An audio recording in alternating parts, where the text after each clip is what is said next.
Well, hypocrisy knows no bounds. Josh Duggar, the oldest child of the Duggar family, famous for their TLC show 19 Kids and Counting, has been found to have committed acts of molestation against children when he was about 15 years old. Now, based on documents released by In Touch magazine, Josh Duggar was investigated for multiple sex offenses, including forcible fondling of breasts and genitals against 5 underage girls. Some of the alleged offenses investigated were even felonies. Now, please remember that this is the same guy who worked, because he's now resigned, for the Family Research Council in Washington, one of the leading conservative groups fighting abortion and gay marriage. I might also add, Nick, of those 5 girls, I believe several, up to 4, were his sisters. Oh my God. The hypocrisy just is mind-boggling, right? I mean, obviously this is a painful experience for the family.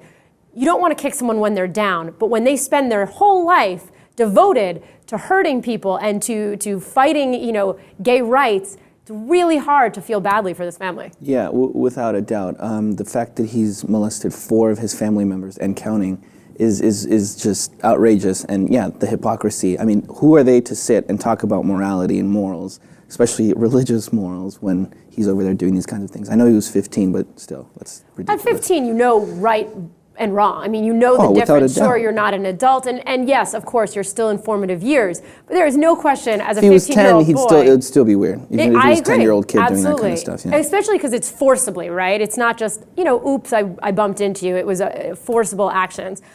Josh has apologized. I do want to let it be known. He's apologized. He said that he had confessed this to his parents when it happened. His father then had actually taken him to speak with a police officer, an Arkansas state trooper, who was at the time a personal friend. No action at that time was taken, although he was given a, quote, very stern talk. So, that's something. That officer, though, oddly enough, is now serving a 56-year term in prison for child pornography. So maybe not the right person to be giving a stern talk. Josh also said he said the following, and it's a quote: "We spoke with the authorities where I confessed my wrongdoing, and my parents arranged for me and those affected by my actions to receive counseling. I understood that if I continued down this wrong road, that I would end up ruining my life."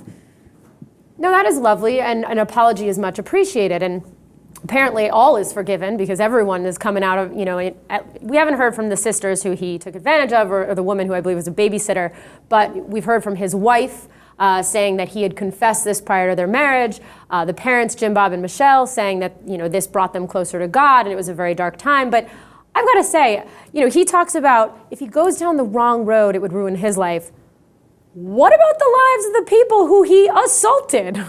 Like, that to me is so affronting and so full of ego, in my opinion. Yeah, I mean, it's true, and it's just blatantly weird. But I mean, the fact that he's on this show is the only reason we're talking about it. I got to admit, I've never actually seen this show. I don't know who actually watches this show. I mean, I watch this show, and I like this show. Well, is the show going to survive now? I'm so sorry to burst your 19 and counting bubble, but yes, this could potentially really hurt the future of the show, without a doubt. Well, for sure. TLC actually ran, right after it sort of all happened, it was on their schedule, they ran a small marathon of episodes. Huge uproar on Twitter, and TLC has yanked it from the schedule now. So it does remain to be seen whether it's going to continue. And to your point, I mean, the reason I watch the show is because this is so anathema to my life, right? Like, I don't have 18 other siblings. Yes, and this is a world that I don't really know or totally understand, so I find it fascinating to look at. Yeah. But when a family has come out and taken very public political positions, in 2012 they supported Rick Santorum. Mike Huckabee actually just came out today talking about how all should sort of be forgiven, and it's just a tougher pill to swallow because yes, he was younger, it's not right, but to then be a part of an organization that fights gay rights when you are a child molester. Well, I'm surprised even the gay rights part can actually even be on TV nowadays in America. I mean, the fact that those kind of people are glorified by this reality television that everyone seems to be so obsessed with is kind of silly to me. But hey, that's just my opinion. I don't really watch much TV anyways. I'm one of those people. You're one of those people. Yeah. All right. Well, for those of us who do watch TV, and particularly if you watch 19 Kids and Counting, tell us in the comments down below, what do you think about this? Do you think it's hypocritical, or do you say, look, he was 15, he made a mistake? Either way, we'd love to hear your thoughts, and as always, thank you so much for subscribing to Lip TV.